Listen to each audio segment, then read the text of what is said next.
जी अस्सलाम वालेकुम। मैं हूं रऊफ़ क्लासरा और आपके साथ एक दफ़ा फिर 3 दिन के गैप के साथ एक नई वीडियो और एक नई स्टोरी कह रहे हैं, कमेंट्री कह रहे हैं, उसके साथ हाज़िर हूं।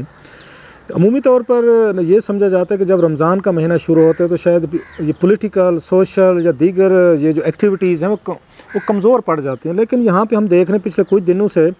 ये पाकिस्तानी ये सियासत जो है वो ज़्यादा अब कह सकते हैं तेज़ हो गई, इसमें तेज़ी आ गई। फिर वही लड़ाई झगड़े, फिर वही टीवी टॉक शोज़ में हम देख रहे हैं कि ख़ासे वहाँ पे ये जज्बात जो हैं ये तीनों पार्टीज़ के जो लोग हैं उनके बड़े भड़काए जा रहे हैं या वो पहले से भड़के हुए हैं। और पार्लियामेंट के जो यहाँ पे हमने देखा पिछले 3-4 दिन यहाँ पे इजलास हुए हैं तो उसमें भी खासी मारा मारी हुई है, वही फिर हंगामा हुआ है।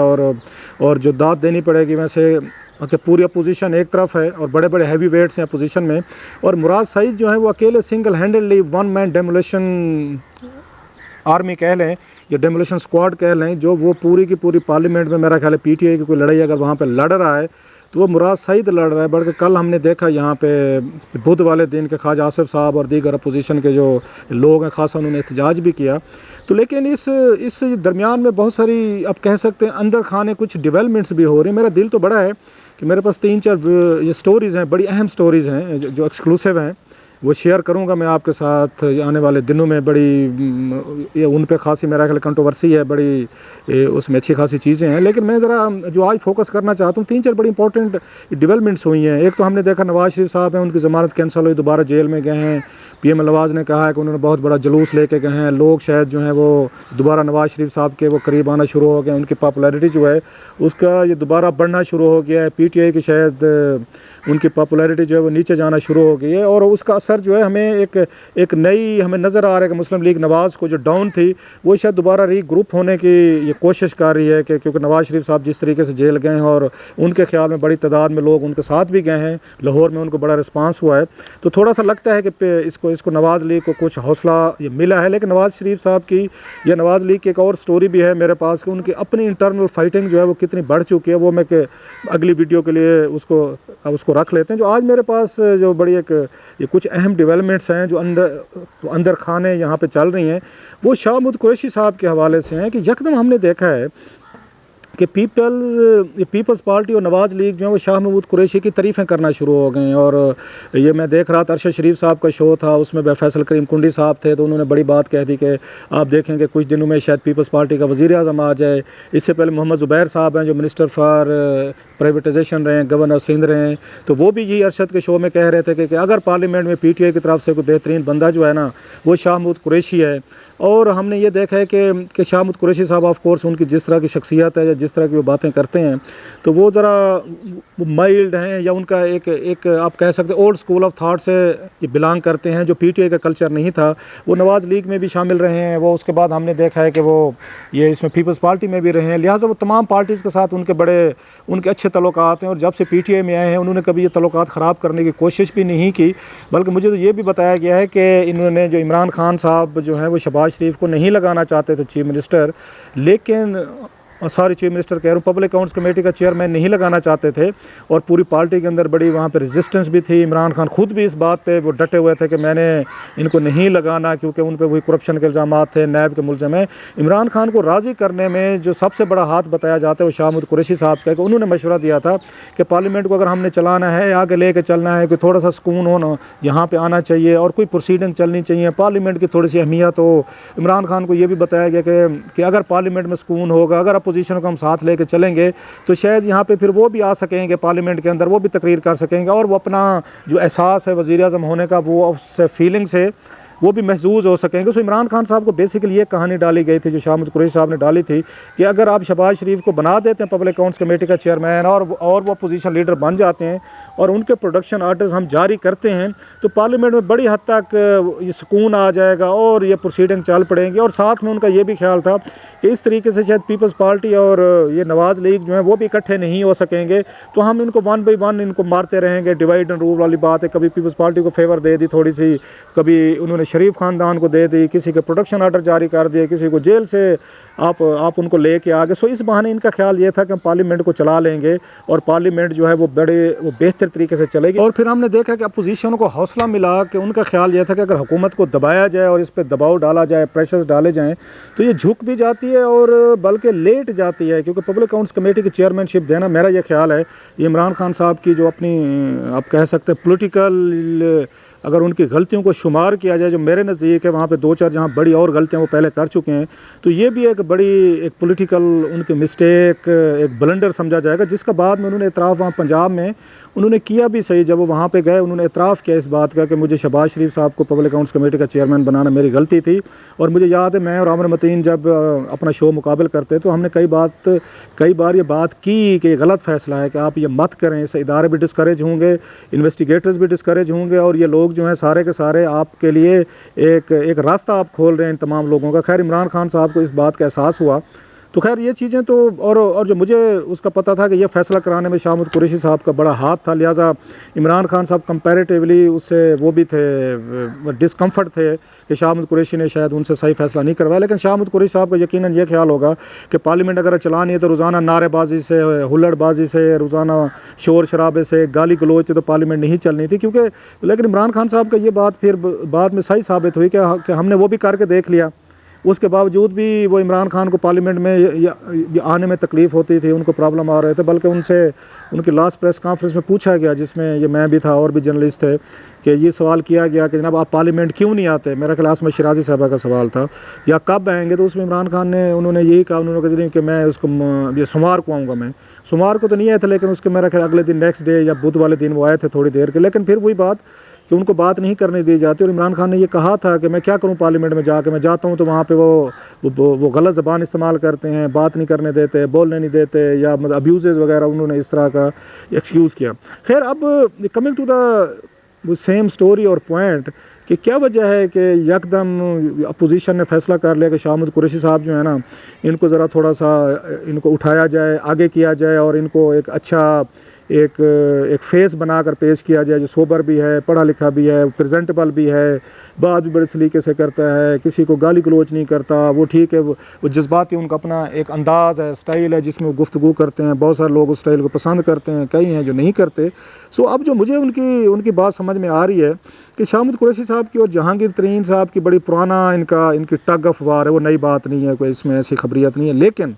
जो नई खबरियत ये है कि अब अचानक वो ये देखना शुरू हो गए कि जहांगीर तरीन साहब जो हैं उनको पार्टी के अंदर भी और हुकूमत के अंदर भी ज़्यादा प्रेफरेंस या प्रायोरिटी मिलना शुरू हो गई है। ये बड़ी ऑब्वियस है। और आपको याद होगा कि पहले भी कंट्रोवर्सी हुई थी कि जब यहाँ पे उन्होंने जहांगीर तरीन साहब को बुलाया गया था कि वो आएँ और कैबिनेट को एग्रीकल्चर रिफॉर्म्स पे ब्रीफिंग करें, तो उस ब्रीफिंग में शाह महमूद कुरैशी साहब नहीं बैठे थे और वो नाराज़ भी हो गए थे। बाद में जब उन्होंने आके अपना इसका इजहार भी किया, आपको याद होगा, तो उन्होंने गवर्नर सरवर के साथ वहाँ पे बैठ के बाकायदा प्रेस कॉन्फ्रेंस भी की थी। और जो उन्होंने एक्सक्यूज़ भी उन्होंने पेश किया था कि जनाब कि जब आप जहांगीर तरीन साहब को कैबिनेट में बुलाते हैं या उनको अपनी पार्टीज़ की मीटिंग में बुलाते हैं, तो उससे नवाज़ लीग को या पीपल्स पार्टी को, अपोजिशन को मौका मिलता है कि वो PTI पे तनकीद करे। बल्कि उन्होंने तो यहाँ तक शायद कह दिया था कि ये सुप्रीम कोर्ट के फैसले के भी खिलाफ वर्जी है, क्योंकि तरीन साहब को उन्होंने डिस्क्वालीफाई किया हुआ है। लिहाजा उन्होंने एक तरह से सुप्रीम कोर्ट को भी ये मैसेज देने की कोशिश की थी कि जनाब के वज़ीर-ए-आज़म पाकिस्तान जो हैं जब कैबिनेट में किसी ऐसे बंदे को बुलाते हैं जो डिस्क्वालीफाई हो चुके हैं, तो वो भी शायद कानून की, आइन की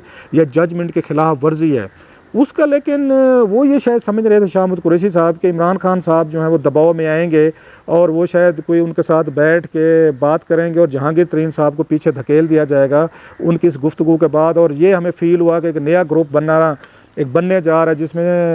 ये जहांगीर तरीन साहब एक साइड पे हैं। फिर असद उमर का भी हमने सुना कि शायद असद उमर के साथ उनके तल्लुकात भी ठीक नहीं थे, शायद उनके रिमूवल में जो लोग बातें कर रहे थे उनका भी शायद उसमें हाथ था। फिर दूसरा ग्रुप जो पावरफुल ग्रुप बना वो हमने देखा कि यहाँ शाह महमूद कुरैशी और गवर्नर ये सरवर साहब का था, जिन्होंने प्रेस कॉन्फ्रेंस भी कर ली। अब ये वेट कर रहे थे कि इमरान खान इस पर क्या रिएक्ट करते हैं। जब शाह महमूद कुरैशी साहब ने अपने पत्ते ओपन कर दिए, गवर्नर सरवर साहब ने भी कर दिए, और बल्कि यहाँ तक बातें होने लगी कि शायद इसाक खाकवानी जो हैं वो नए गवर्नर पंजाब के तौर पर लाए जाएँ और सरवर साहब को डंप कर दिया जाए।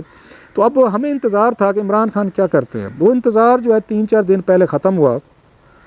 जब उन्होंने इमरान खान ने यहाँ पे बैठ के प्रेस कॉन्फ्रेंस की और उनके साथ ये चीफ मिनिस्टर पंजाब और KPK भी थे और ये राजा बशारत भी थे, और साथ में जो मेरा ख्याल सरप्राइजिंग था वो जहांगीर तरीन साहब भी थे, वो भी बैठे हुए थे इमरान खान साहब के साथ। सो एक मैसेज बड़ा लाउड एंड क्लियर चला गया उनकी पार्टी के अंदर ग्रुप को, जो शाह महमूद कुरैशी साहब लीड कर रहे हैं या वो आगे हैं, कि जनाब के वट कम में जहांगीर तरीन साहब की अहमियत वो ख़त्म नहीं होगी, वो ये कैबिनेट में भी बुलाए जाएंगे, वो पार्टीज़ की मीटिंग में भी बैठेंगे, वो मुलाकातें भी करेंगे, और प्रेस के टॉक के साथ पहली दफ़ा हुआ है वैसे कि जहांगीर तरीन साहब को साथ बिठाया गया है, उनके साथ उन्होंने बिठाया सारे का सारा कि आप बैठे हमारे साथ। So message was very loud and clear कि जनाब के नो वे कि तरीन साहब की अहमियत हमारे लिए ज़्यादा। अब ये फॉल्ट लाइंस हैं जिनको मेरा ख्याल है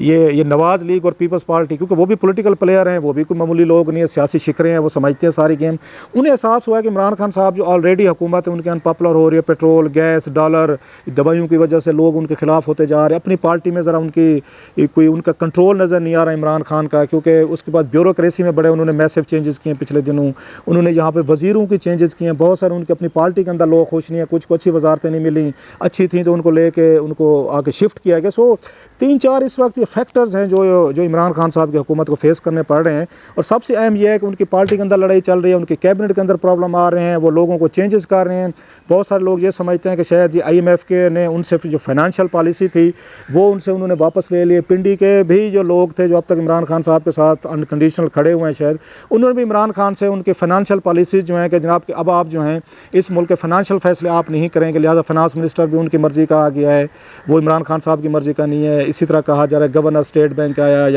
या हमने देखा कि बाकी जो उसमें चेंजेस हैं FBR में भी हम देख रहे हैं। सो उससे हमें लग रहा है कि शायद इमरान खान साहब का रोल फाइनेंशियल साइड पे तकरीबन शायद वो कंप्रोमाइज़ हो गया। उनको कहा गया कि अब आप सियासत को डील करें या रिफॉर्म्स वगैरह का एजेंडा जो है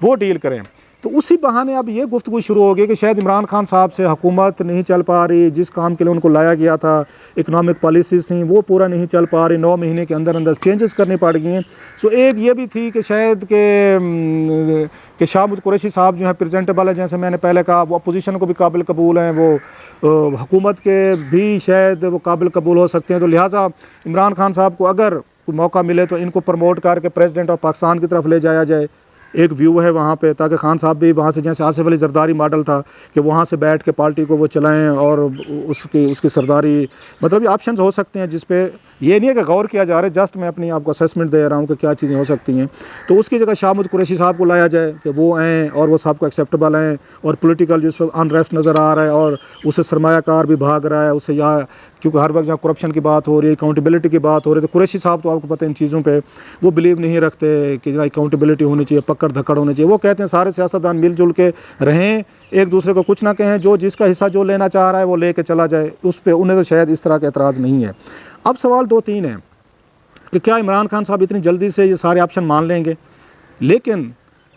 वो माने ना माने अपोजिशन कोशिश कर रही है कि फॉल्ट लाइन को बढ़ाया जाए, कम से कम शाह महमूद कुरैशी साहब को वही जो 2000 उन्होंने आपको याद होगा 11-12 में किया था कि उनके लिए सिचुएशन पैदा कर दी गई थी कि उनको कोने में ले जाके वो उन रेमंड ये डेविस के मामले पे उन्होंने जो स्टैंड लिया था, आखिर उनको क्विट करने पे मजबूर कर दिया गया था कि आप छोड़ दें।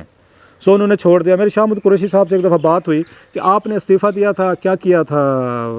ये रेमंड डेविस पे, आपसे कहा गया था कि आप उस पर रिज़ाइन करें। तो शाह महमूद कुरैशी साहब ने मुझे खुद बताया था, उन्होंने कहा जनाब तो कि मैंने कोई इस्तीफ़ा वॉलंटियर नहीं किया था, हुआ ये था कि मुझे कहा गया था कि रेमंड डेविस जो है आप इस मामले पे उसको डिक्लेयर करें फॉरेन ऑफिस की तरफ से कि वो डिप्लोमेटिक पासपोर्ट पे आया हुआ था, तो मैंने इनकार कर दिया था। सो मुझे ये ऑफ़र की गई थी कि चलें आप ऐसे करें, आप ये काम नहीं कर सकते मत करें, आपकी मिनिस्ट्री हम चेंज कर देते हैं, हम किसी और मिनिस्टर को ले आते हैं और उसकी जगह हम ये काम करा लेते हैं। तो उन्होंने कहा जी मुझे ये ऑफ़र की गई थी, तो मैंने फिर ऑफ़र लेने से इनकार कर दिया था, जैसे असद उमर के साथ ऑफ़र की गई थी। सो वो ये कहते हैं कि मैंने इस्तीफ़ा नहीं दिया था, मैंने कहा था ये काम मैं नहीं कर सकता, तो मुझे उन्होंने मिनिस्ट्री या वजारत जो है उन्होंने चेंज कर दी थी, तो मैं उसका हलफ लेने फिर नहीं गया था नई वजारत का, उनका ये स्टैंड था। अब शायद अपोजिशन यही चाहती है कि पहले असद उमर को मजबूर किया गया है कि उनको इमरान खान साहब ने उनकी छुट्टी करी है। अब मेरा ख्याल है नवाज़ लीग और पीपल्स पार्टी मिल के ये करना चाह रहे हैं कि आप शाह महमूद कुरैशी साहब जो हैं वो एक फॉल्ट लाइन है, उन पे हिट किया जाए, उनको थोड़ी सी सपोर्ट दी जाए, उनको अच्छा बना के पेश किया जाए और ये कहा जाए कि इमरान खान साहब से पार्लियामेंट नहीं चल पा रही, क्योंकि तो पार्लियामेंट ही नहीं आते।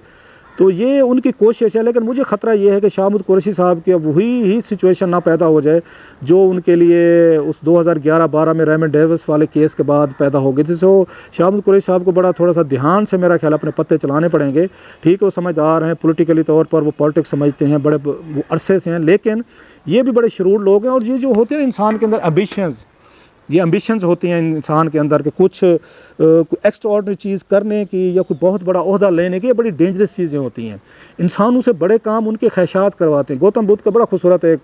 कोट मैंने कहीं पढ़ा था कि इंसान का सबसे बड़ा दुश्मन जो है ना, वो और कोई नहीं, उसकी अपनी ख्वाहिशात हैं। सो शाह महमूद कुरैशी साहब की ख्वाहिश हमेशा रहेगी, पहले भी थी, कि शायद वो प्राइम मिनिस्टर ऑफ पाकिस्तान के ओहदे के लिए शायद सबसे ज़्यादा मौजू इंसान है। अपोजिशन मेरा ख्याल इस बात को वो एक्सप्लैट करना चाहते, जो उनके अंदर की ख्वाहिश है शाह महमूद कुरैशी साहब की, कि उनके किसी के साथ नहीं बन पा रही थी। आपको याद होगा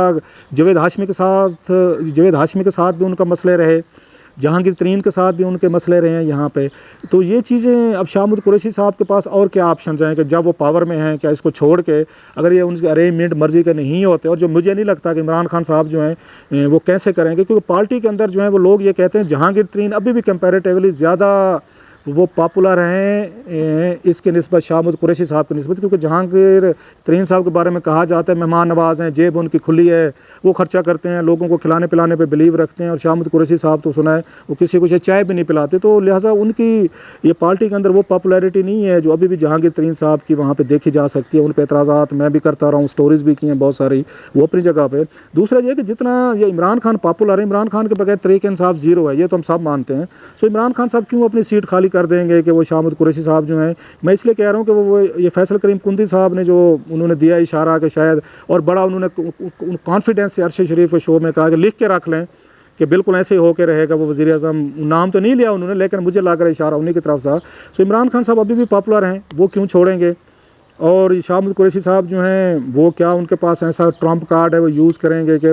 वो इमरान खान साहब को पीछे करके वो आगे आ जाएंगे यकदम। ये चीज़ें हूँ ना हूँ, लेकिन एक चीज़ बड़ी वाज़ेह है कि तहरीक इंसाफ जब ज़्यादा बहुत बड़े चैलेंजेस का सामना कर रही, इकॉनमी पे कर रही है, पॉलिटिकल फ्रंट पे कर रही है, इनकी अपनी पार्टी के अंदर भी बहुत सारे क्रैक्स जो है ना वो उभरना शुरू हो गए हैं, बल्कि विजिबल होना शुरू हो गए। और इमरान खान उनको मैनेज नहीं कर पा रहे, कंट्रोल नहीं कर पा रहे। या तो वो डिवाइड एंड रूल पे यकीन करते हैं कि चलें शाह महमूद कुरैशी साहब और जहांगीर तरीन साहब एक दूसरे से लड़ते रहें, पार्टी के अंदर भी आपकी ग्रिप ज़रा पावरफुल रहती है, अगर मुख्तलिफ ग्रुप्स आपस में लड़ते रहें कि किसी दिन वो आपके खिलाफ बगावत ना करें, ये बात आपको सूट करती है। लेकिन मुझे लगता है कि there is a method to this madness, कि यकदम जो मोहब्बत प्यार ये पिदराना या उनमें शफ़क़त आ गई है उस नवाज़ लीग में और पीपल्स पार्टी में शाह महमूद कुरैशी साहब के लिए, ये ऐसे नहीं है। इसके पीछे कुछ ना कुछ थोड़ी सी प्लानिंग मुझे नज़र आ रही है। सो आने वाले दिनों में बड़ी इंटरेस्टिंग मेरे डेवलपमेंट्स होने वाली हैं कि देखते हैं कि शाह महमूद कुरैशी साहब वो किस उस पे जाते हैं, या लास्ट टाइम की तरह वो पीपल्स पार्टी वाला उनको सामना करना पड़ सकता है जब उनको क्विट करना पड़ गया था। अब की दफ़ा भी तकरीबन वही सूरत हाल बनती जा रही है कि वो पॉइंट ऑफ नो रिटर्न तक वो जा रहे हैं। इमरान खान कब तक उनको बर्दाश्त करेंगे, या शाह महमूद कुरैशी साहब जो हैं इस सूरत हाल को कब तक बर्दाश्त करेंगे कि उनके राइवल जो हैं, सख्त राइवल जहांगीर तरीन को साथ बिठा के प्रेस कॉन्फ्रेंस इमरान खान करें और कैबिनेट के इजलासों में भी उनको बुलाना शुरू कर दें। सो ये इमरान खान साहब का भी टेस्ट है, उनके नर्व्स का भी टेस्ट है, और उससे बढ़कर शाह महमूद कुरैशी साहब के नर्व्स का टेस्ट है कि दोनों कब तक अपने आप को संभाल कर रखते हैं। लेकिन वो कहते हैं ना, ये हंडिया किसी दिन ये चौक में ये फूटने वाली है। ये था आज का मेरा ये ब्लॉग। अगले का ना इंतज़ार कीजिएगा, कुछ और भी मेरे पास एक्सक्लूसिव स्टोरीज़ और स्कैम्स हैं वो आपके साथ शेयर करेंगे। आपका बहुत शुक्रिया, थैंक यू वेरी मच।